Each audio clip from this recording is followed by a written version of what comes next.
Hey guys, my name is Shantae and welcome to my channel. I am a inspiring author as well as an artist and illustrator, and I am making my channel in order to follow my dreams in becoming a self-published author and a self-made professional artist. In this video, I will be going through my 2026 planner lineup as I review my 2025 planners and explain the changes I will be making for the next year.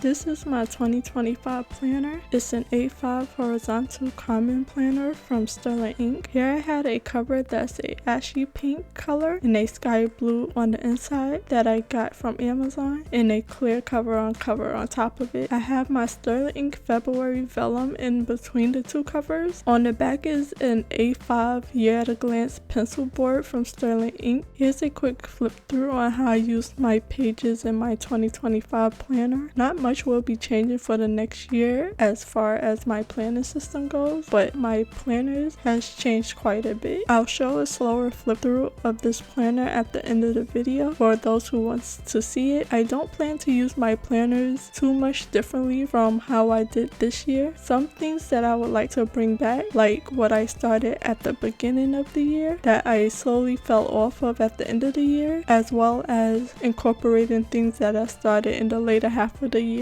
such as my monthly and weekly goals and tasks on the sidebar of the monthly and weekly pages. I don't care to add the monthly and weekly reviews, along with some other changes that will come along with the changes in my planner that I chose for 2026. There's also the changes I want to make in my journaling. I would like to journal every day and not skip as many pages as I did this year, 2025. Other than that, I really enjoy this planner, having it for the full year, but often when I got really busy or have a eventful day, I didn't have the time to journal, but I would like to make it more of a priority because those are the days I want to remember. I enjoy using the Sterling Ink monthly sticker kits and the vellum that came with it. I am still going to go back and use all the vellums that I have from 2025 and use them all in my 2025 planners like I did in June. I got it from this year and I don't want to use it in anything else. Having a cohesive theme for the full month and for the whole year being just in the same journal, I really like that about this year. For 2026, I am sticking with my Sterling Ink Common Planner, but this time I have two different sizes with two different layouts. One is the B6 Horizontal Full Year that I got in a berry color. The second one is an N1 Vertical Full Year Compact in the color Forest Green. It's the same color I was left with for my 2025 planners because I was too late to pick any of the other colors that I wanted. But I really liked it, so I'm getting it again. And the berry color was what I wanted to try last year. The B6 planner will be my everyday planner for my weekly and daily planning as well as journaling. This planner has the horizontal layout in the weekly pages. Then there's my N1 planner that will be my goals planner with the vertical weekly layouts that I am currently using in my A5 for time blocking. That has been very helpful this year to really make the most of the free time that I have around my full-time job, and now I have a pretty regular routine. On the back of the planners, I have the pencil boards that the planners came with. It's also a year at a glance for 2026. It matches the size that it came with, and I really love how they match with the colors that each planners have. The M1 is taller, but it have less pages because it's the compact version with less blank back pages, while the B6 is much smaller than the A5, and there's a reason for that. I only got the clear covers for these planners because the size changes is just a test for this coming year for the things I didn't like about my 2025 planners for this year that I'm trying to change. My Sterling Ink planner wasn't the only planner I used in 2025, it was just the only one I brought. Again, I'm showing a quick flip through of the B6 planner. The layout is more or less the same other than the size of the planner and the horizontal weekly pages for this planner. One of the bigger changes for my 2026 planners, but not by much. In 2024, I got a Hobonichi Weeks Mega Planner. It's almost the same size as my 2026 M1 Common Planner. Here you can see how I use this layout in the Hobonichi Week. It will be the same way, more or less, for my B6 planner, with a few changes due to the size of the planner. Then for the notes pages, in the back of the Hobonichi Weeks planner will be a few ways of how I plan to use my M1 compact blank note pages, mainly for quarterly, monthly, and maybe weekly goals planning, as well as pages for collections that I like to break down into categories divided up by my color-coded system. Make a master to-do list of my personal, household, to-buy list, as well as my writing, drawing, and social media tasks and goals, along with any other random notes I can think of for some much-needed brain dumping. I'll have another video later on showing how I actually use my planners in the new year when I can start on these planners. In the middle of December, I'll be getting my Sterling Ink subscription kit for January, and I'll be setting up my planner around a week or two before the new year. Then there's the blank pages that I plan to use for my journaling pages. One of the main reasons I decided to go with a smaller daily planner. The blank pages will be for my journaling pages, just like last year.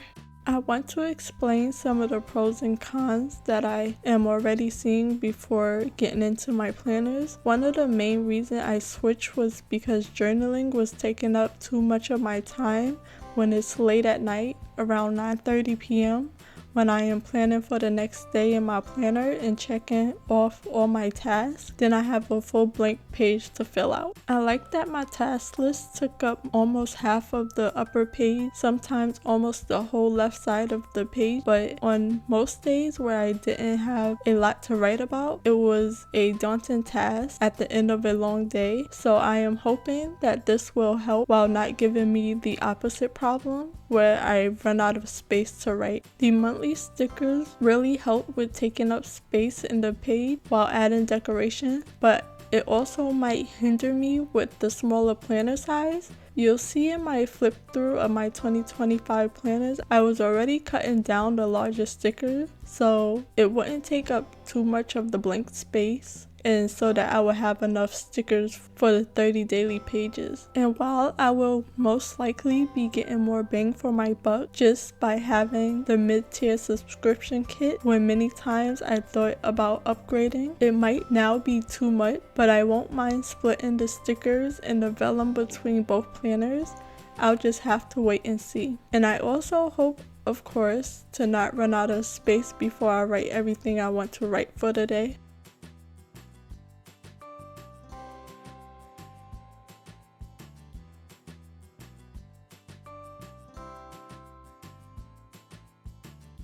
I decided to change up the layouts of my main planner. 1, because Sterling Ink makes that possible, and 2, because when I use the vertical timeline, it's just a snapshot of what I would like my week to look like around my work schedule, but I don't like the way a list of tasks looks on that layout, so I found that I can't just use the vertical layout, but I also do need the vertical layout because I'm able to see and plan out my free time. Physically seeing my time really helps. For the horizontal weekly pages, I like to split the left page in half with the days of the week on the left side of the page, putting in my work schedule and my routines I plan to do on that specific day. On the left side of the same page, I jot down everything I need to do for the week. Anything I can think of, like a mini brain dump. Recently, I made a quick change, adding my projects I am currently working on for that week, and sometimes adding a to-buy list.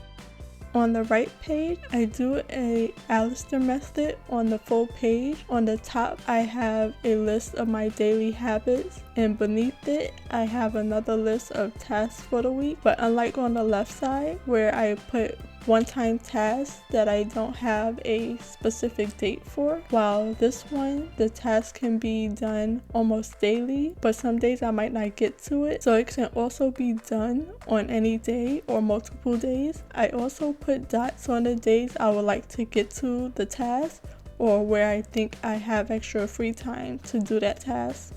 For the B6, which is wider than the Hobonichi week, I think I'll have space to add another Alistair method checklist for my weekly tasks on the left page. The Vellum monthly calendar is the same size as a B6. Here I'm just trying to show the size difference and how the sticker size compared to the B6 compared to the A5. But I have to just wait and see until I get my 2026 January sticker kit from Sterling Ink to really see how it fits in the B6 size.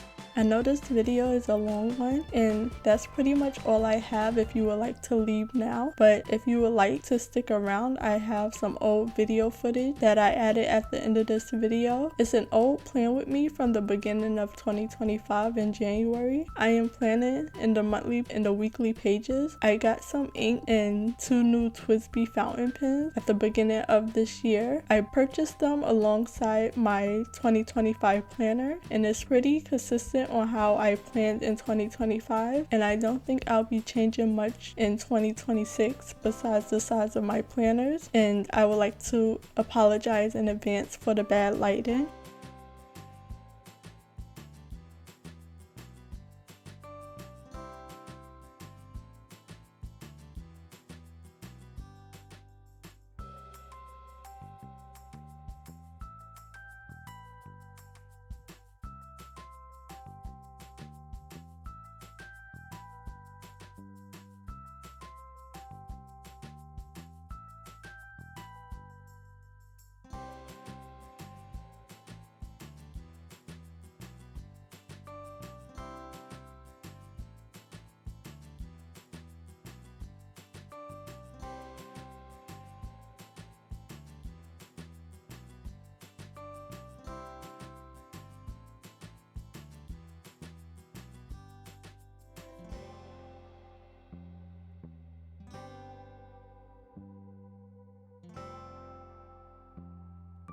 For the M1, the sizing is different. I plan to use this as my goals planner, tracking my plans and goals for the stories I'm working on, the artwork I plan on creating, and the courses I plan to take, if any.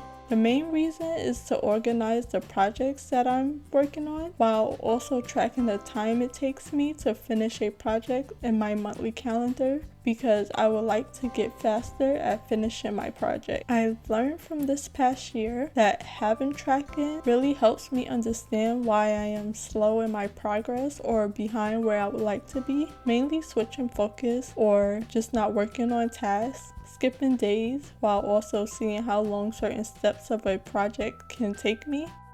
For example, writing my current novel, writing the zero draft takes me about 2.5 months from start to finish, and I've become pretty fast at that.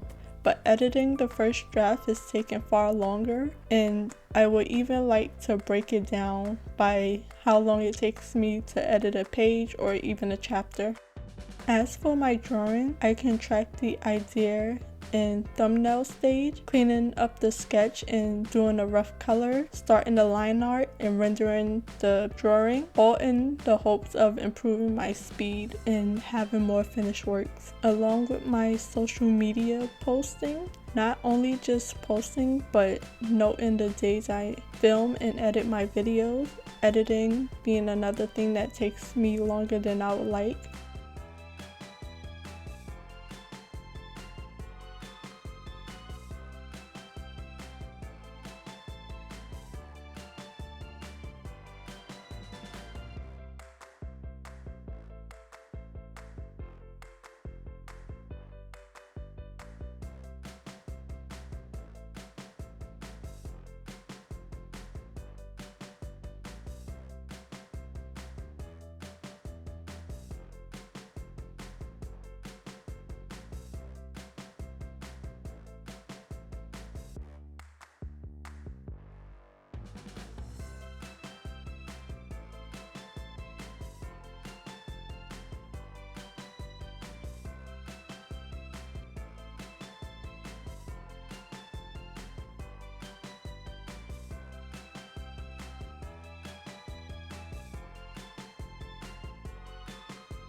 For the vertical weeklies, I'll be using these pages the same way I use them in my A5 weekly pages, tracking my work schedule and my family events or appointments, and planning my projects around these events in the very limited free time I have. And I can make notes for when I'm just busy or when I'm just procrastinating and not getting anything done in the time I have. For the compact blank pages in the back of the M1 planner, I plan to have my collections or tasks in note and planning and tracking my projects and goals, mainly for quarterly and monthly planning and goal tracking, more in depth than what I can fit in my main planner, and it won't be in my daily planners as much.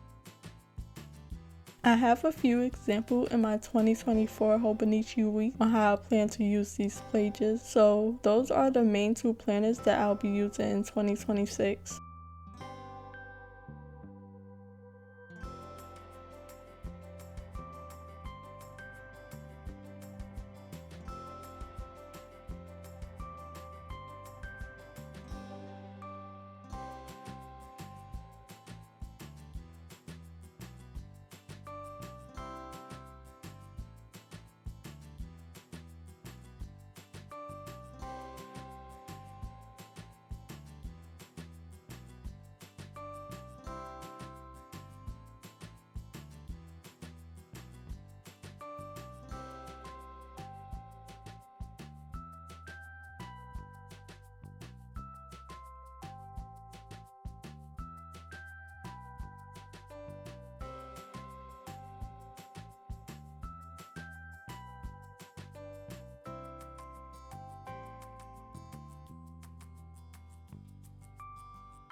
Lastly, I have a complete flip through of my 2025 planner, along with some other planners and notebooks I used in the year. In many ways, I'll likely be using these same methods and even notebooks in 2026. But that's all for now. Thank you for watching, and I'll see you in the next video.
You may notice that some old clips and works that I've done are from years prior. That's because, like I said, I have been working on this for quite some time with long breaks in between, and I want to show that off. This helped me see where I came from and where I am now as I study to improve. Some of this has been documented over the years, but this is the dream I planned for myself, and I'm going to follow it no matter how long it takes. Hopefully it's not that long as I push forward, keep making progress, and do the things that I love. And I would like to share that with you guys, so feel free to come along and follow me on this journey as I chase my dreams. Thank you for watching, and I'll see you in the next video.